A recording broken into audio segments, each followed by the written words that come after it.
Kia ora. Hey, if you're here at the end, there's something I want to ask you. Okay, now on with the show. Kia ora. This is case number 2 of Teen Rage Killers. If you haven't seen case number 1, I'll leave a link below. But for those of you who have, let's go look at another one of these types of DCs. Let's go look at this Muppet. His name is... And now for the backstory. This backstory is pretty simple, as it's just your typical jealousy type scenario. But in this case, and the reason why I chose it, is you'll see the mindset of someone that is so young, killing someone even younger. And that the rage brought on by jealousy turns someone insane, with the complete inability to rationalize or even comprehend how fucking dumb they actually are. Anyways, let's hit that backstory. Our dipshit DC was dating this chick. Her name is Elizabeth. She plays a part in this. How big a part? You shall see. Could she have known what was going to happen at any stage? Look, I don't know. That's a guessing game. And, well, I'm all out of guesses, really. But as you'll see, you'll get the info and you can take a guess. Also, let us know what that guess is below in the comments, because that would be interesting, especially when you find out what she got. Anyway, back to DC. So they're dating, and Liz happens to work, and one of her workmates is the victim. His name is Christian Dominguez Aguilar. Now, I don't have to say it, but I probably always will, because it seems that these DCs target only the good guys, and this victim is no different. Christian is absolutely no different. He was a really good kid, and he had a bright future ahead of him, but unfortunately, massively unfortunate, he just ended up working at the same place as this dipshit's girlfriend, Liz. And because DC is a completely weak little pussy, he didn't want Liz talking to any boys. Now, Liz, being someone that had a car, would every now and again drop off her workmates after work, and one of these nights DC followed her and saw that she was giving guys a lift home, and one of those guys just happened to be our victim, Christian. Now, obviously, that's what enraged this fucking Muppet, and he thought in his warped reality that Liz, his girlfriend, and Christian, her workmate, were getting it on, of which they were not. But you can't tell that to a dipshit, especially one that's a DC. So what happened is that DC found out where Liz was dropping Christian off after work, and what he did one time was to wait to see if Liz was dropping off Christian, and what he did was DC parked in his truck across the road, so he had a view of the front of a 7-Eleven where Christian would be dropped off by Liz. Now, while waiting, our DC made a J for genius plan. Now, our DC, his genius plan was to murder Christian and get away with doing that. Now, he's obviously put a lot of thought into this plan, because the plan actually involves Liz at one stage. But we get to see all that because it's all captured on CCTV footage.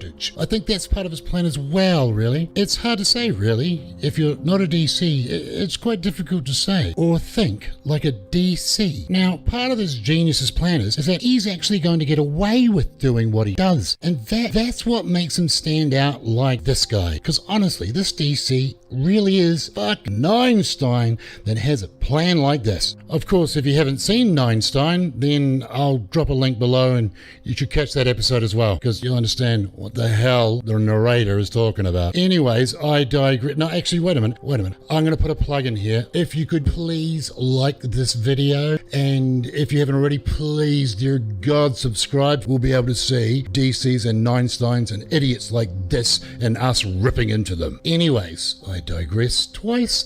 Now let's get back to the story. So DC's J for Genius plan is just to wait for Liz to turn up, drop off Christian at the 7-Eleven, and then in his plan, DC is going to run him over, is going to crash his vehicle into Christian, killing him, and then inside his J4 plan, he's going to make an excellent escape and get away with it all.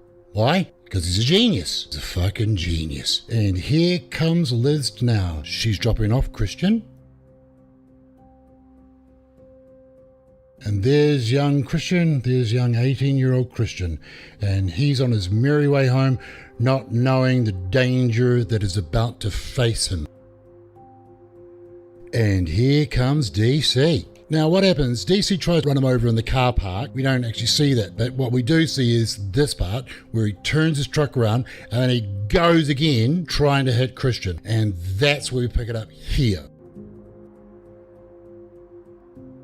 Holy shit, that is truly the stuff that nightmares are made about. Now, let's take a look at it again.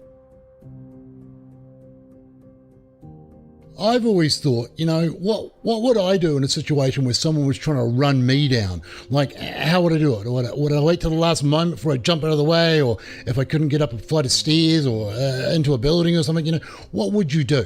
And I think what I'd do is I'd wait for the truck to get really close and I'd just jump out of the way, because that would seem kind of like the logical thing to do for the best chances. But here's the thing. That video you just watched, that's slowed down. And when it's played at real-time speed, you kind of realize you're fucked. That is horrific. Look at the speed of that. Yeah, if someone comes after you in a truck or a car at that speed, that range, you're screwed. And poor young Christian, he must have been freaking out. I think everyone really does just take a guess at what they would do in that kind of scenario, because there's like no classes that you can go to where they teach you what happens when your ex or someone that is fucking mental is trying to run you over at speed in a vehicle and you're on your own and there's nothing you can climb or hide behind. Truly, our DC really is a bag of shit. Right, let's get back to it. So DC hits Christian, and here you can see it from a different angle as the truck goes for Christian.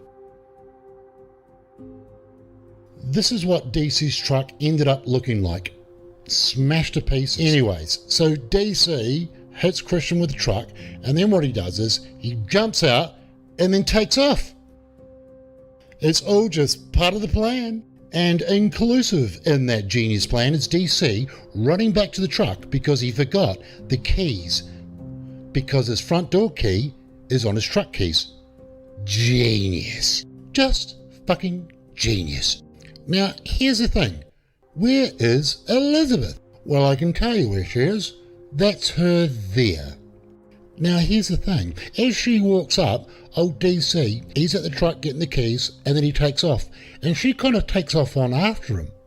And then what she does is she comes on back, and then she goes up and checks out Christian, and then she decides, instead of hanging out with Christian, she's going to take off. And that's her going away. And then what does she do? Well, you see that car there? That's her car. And she now goes and picks up DC and takes him home. Now, obviously, this J4 plan was brilliant, and the getaway was clean, and maybe nobody saw it, and old DC might have gotten away with it. But somehow, the police managed to find him. So they go get DC and bring him on down to the station. Now, they haven't released a lot of the DC's interrogation, and that which they did release is really quite fucking boring. And it doesn't have an origin question, because there's no need for that. We kind of all know he did it. But there are indeed a couple of questions in here which show the mindset that we talked about before, this DC having. Ignorantly dumb. Now, he does admit that he knew that Liz was giving Christian a lift. I have found out that my baby mom was cheating on me, and that shit hurt me, and I don't understand her. She wasn't. It's just this jealousy and paranoia inside Mr. Small Penis's brain. So you go through her text and you know she's gonna be at 7-Eleven. No, well, I hadn't gone through her text. I just had a feeling she was gonna drop the bomb. Oh, so because I was stalking her from the Circle K. We're stalking her from the Circle K. All right, let me just draw this out. Yeah. Now, I'll just put this in here, but this genius pled not guilty because he thought that they didn't have enough evidence. But watch this part here. All right. So I was right here, and I could see everything. And then once she dropped him off, I was just kind of waiting for her to pull out a little bit. And then once I seen him, he started walking this way. That's when I just came like that and just tried to hit him. Just a genius, really. But it's this part of the interrogation where genius here completely throws away any chance of getting out of prison early by actually showing his mindset that we've learned about in this episode in a step progression of 3 specific questions put to him by the cop. And DC genius here falls for it. Hook, line, and sinker. Crucifies himself. So let's get into question number 1. What if I told you hit him and you just knocked him out and he's not really that injured? Would that upset you? Yeah, I just put my truck and didn't get anything out of it? Okay. Question number 2. If I told you You hit him, and he's got a couple broken legs, but he'll probably be okay in a couple months. That's cool enough? All right. And finally, question number 3. Okay. What if I told you he was dead? What would that make you feel? Well, I mean, she's dead. That's how I feel. I know. What a piece of shit. Let me tell you this. You killed him. Okay? You killed him. No joke. So how you feel? I still don't care. Oh, it's a mind of the young and the really, really dumb. Anyways, old DC clamped up after this and decided to get a lawyer, so that brought the whole interrogation to a standstill. A bit late for that, you muppet. So that pretty much wraps up the interrogation of this DC. So, how did it all end up? Well, of course, as I said, DC pled not guilty because, he didn't do it. So he goes to court and gets found guilty and gets 25 years to life. So he won't be driving a truck acting all cool showing his little penis for a while. And what about Liz? Well, here's the thing. Did she know that DC was a DC? Because they obviously couldn't prove it. Why? Because Elizabeth got 150 days jail with weekend work release. Like I said, it's a guess really, because if she did, then why'd she pick him up and drop him off? And if she didn't, then why didn't she stay and help Christian? So like I said, there's a lot of guessing. Anyways, what can we take away from these 2 episodes? Now, I'm not a child psychologist, psychoanalyst, psychotherapist, or a genius parent to boot. I'm me. But as me, and as you know me by now, I do have an opinion or 2, and that's usually tied in with some advice. And here I have 2. The first is, if you have a daughter and she is dating someone that looks like this, take her to an optometrist and get her some glasses and have a chat to her about if you date someone that looks like a piece of shit, that she will get the shits. And secondly, and I will use this sausage again, if you have a boy and your boy as a teenager starts referring to himself as a king, and that king is of a land of sausages, and that your boy king sausage starts collecting weapons, knives and swords and axes and all this other kind of shit, and if your boy king sausage just happens to have a diary, then for fuck's sake, read it. And if you think to yourself, oh, I just couldn't do that, then I want you to think back to this episode and this part here. Well, you're being charged with the murder of Tiana. That's the only charge right now. First-degree murder. And then think, shoulda, woulda, coulda. I say to you, it's better to be a sneaky parent with a kid on the outside than a parent with a king sausage on the inside. And that is my advice to you, my DC subscribers. Now, before I go, and while you are contemplating, fuck that guy's weird, I also want you to think of sharing this episode. Why? Well, that is because of the next episode, which I'm creating now for my DC subscribers, which is truly fucking terrifying. It's about how killers and DC murderers find their victims at malls and supermarkets, and some advice about what we should be looking out for. So a mum, auntie, sister, or just someone that's a good friend, shoot them a link, tell them to subscribe, even if it's just for next week's episode, because it may just save their life. If you are still here, then there is something I want to ask you. Just wait a second. Kia ora, everyone. How are you all? To everyone. To you guys, I've got something to ask. First is, do you guys believe in God, or gods, or deities, or like a higher power, above, or even below, really? But do you guys believe in a God, like religiously, like full on, or maybe just a little bit, in the belief that there is something more than us that's out there?